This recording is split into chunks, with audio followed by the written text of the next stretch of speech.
Hello guys, welcome back. അപ്പോൾ ഇന്നൊരു evening വ്ലോഗാണ് കേട്ടോ. ഇപ്പോൾ സമയം ഒരു 3:15 ആയിട്ടുണ്ട്. നമ്മളിപ്പോൾ പോകുന്നത് കുഞ്ഞുങ്ങളുടെ സ്കൂളിലേക്കാണ്. രാവിലെ അവരെ കൊണ്ടുവിടാനും വൈകിട്ട് അവരെ വിളിച്ചുകൊണ്ട് വരാനും ഞാൻ തന്നെയാണ് പോകുന്നത്. ഇപ്പം നമ്മൾ വിംഗോ നഗർ എന്നൊരു സ്ഥലത്താണ് താമസിക്കുന്നത്. നേരത്തെ ഞങ്ങൾ മീഞ്ചൂറായിരുന്നു. അപ്പോൾ അവിടെ നിന്ന് നമ്മളിങ്ങോട്ട് ഷിഫ്റ്റായി. അച്ഛനെ പോയവരനൊക്കെ ബുദ്ധിമുട്ട് കാരണം നമ്മളിപ്പം വിംഗോ നഗറിലാണ് താമസിക്കുന്നത്. സോ അപ്പം അവിടുന്ന് ഒരു 15 മിനിറ്റ് വേണം കുഞ്ഞുങ്ങളുടെ സ്കൂളിലേക്ക് എത്താൻ. വിംഗോ നഗർ ഒരു മെട്രോ സിറ്റിയാണ്. അതിന് തൊട്ടടുത്തുള്ളൊരു മെട്രോ സ്റ്റേഷനാണ് തിരുവൊற்றிയൂർ മെട്രോ. അത് കഴിഞ്ഞിട്ടാണ് കുഞ്ഞുങ്ങളുടെ സ്കൂളിൽ പോകുന്നത്. അപ്പോൾ ഒരു 15 മിനിറ്റ് മതി അവരുടെ സ്കൂളിലെത്താനും ആയിട്ട്. ഇതാണ് അവരുടെ സ്കൂള്. അവരുടെ ഇന്ന് ബ്ലൂ ഡേ ആയിരുന്നു. അപ്പോൾ അതിൻ്റെ ഒരു ബോർഡൊക്കെ വെച്ചിട്ടുണ്ട് അവിടെ. അതാ കുഞ്ഞുങ്ങളെ വിളിച്ചുകൊണ്ട് ഞാൻ തിരിച്ചു പോവുകയാണ്. അപ്പം നമ്മൾ ചെന്നാലേ കുഞ്ഞുങ്ങളെ നമ്മുടെ കൂടെ വിടത്തുള്ളൂ. ഒരു ഗേറ്റിന് പുറത്തിറക്കത്തുള്ളൂ. ഇല്ലെങ്കിൽ അവർ വിടത്തില്ല. അവിടെ തന്നെയാണ് ഇരുത്തിയേക്കുന്നത്. അപ്പം അത്രയും സേഫുണ്ട് അവിടെ.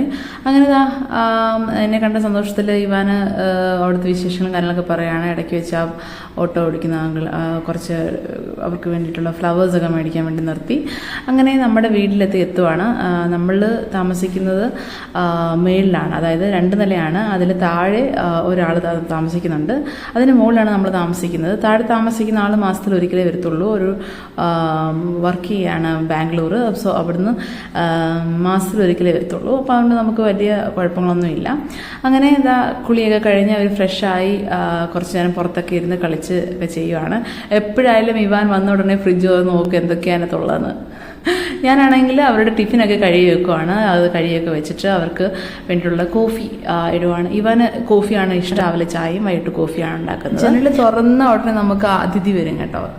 കാരണം അത് അപ്പുറത്തെ വീട്ടിൽ അവരിങ്ങനെ ഫുഡ് വെച്ച് കൊടുക്കും. അതിനെ എപ്പോഴും അതൊരു പ്രാതല അങ്ങനെ എന്തോ വെച്ച് കൊടുക്കും. അപ്പം അതുകൊണ്ട് തന്നെ അത് എപ്പോഴും അവിടെ വന്ന് കഴിക്കും. അപ്പം നമ്മുടെ അവിടെയും അത് വരും. ഇടയ്ക്ക് ചിലപ്പോൾ ശല്യമാണെന്ന് തോന്നും. കാരണം എന്തെങ്കിലും അകത്ത് കയറി കൊത്തിയെടുത്തൊന്ന് പോയാൽ അറിയത്തില്ല. അപ്പം അതുകൊണ്ട് തന്നെ പിന്നെ അത് കാഷ്ടിച്ചും വെക്കും നമ്മുടെ ജനലിലൊക്കെ. അതുകൊണ്ട് ഞാനത് ഓടിച്ചു വിടും അങ്ങനെ.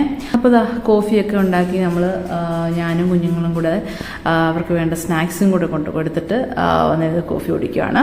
അപ്പം ഈ സമയത്ത് അവർ സ്കൂളിൽ നടന്ന കാര്യങ്ങളൊക്കെ എന്നോട് പറയാൻ കേട്ടോ. നമ്മൾ ചോദിക്കണം. ഞാനാണെങ്കിൽ അങ്ങനൊന്നും പറയില്ല. അവനോട് കിഴിഞ്ഞ് ചോദിച്ചാലേ എന്തെങ്കിലുമൊക്കെ വായിന്നിങ്ങനെ വരത്തുള്ളൂ. അത്രയ്ക്ക് അടവ് പിടിച്ചതാണ് അവൻ. അങ്ങനെ ഞങ്ങൾ കുറച്ച് നേരം സംസാരിക്കുകയും കോഫിയൊക്കെ കുടിച്ച് കഴിഞ്ഞിട്ട് കുറച്ച് ഹോംവർക്ക് ചെയ്യാനുണ്ടായിരുന്നു. അതൊക്കെ ചെയ്ത് കഴിഞ്ഞ് ഇങ്ങനെ ഇരിക്കുമ്പം ഇപ്പോൾ ഇവായ്ക്കും ഇവിടെ പുതിയതായതുകൊണ്ട് ഫ്രണ്ട്സൊന്നും ഇല്ലായിരുന്നു. പക്ഷേ ഇപ്പോൾ ഒരു 2-3 ദിവസം കൊണ്ട് കുറച്ച് ഫ്രണ്ട്സ് വരുന്നുണ്ട്. അവരോട് കളിക്കാനൊക്കെ പോകുന്നുണ്ട്. അവർ താഴെ പോയി കളിക്കുകയും കുറച്ച് കഴിയുമ്പോൾ കയറി വരികയൊക്കെ ചെയ്യും. ആ ടൈമിൽ ഞാൻ എൻ്റെ ജോലി തീർക്കും. ഇന്നേക്ക് ഇത്രയേ ഉള്ളൂ. ലൈക്കും ഷെയറും കമൻറ്റും ചെയ്യണേ. ബൈ.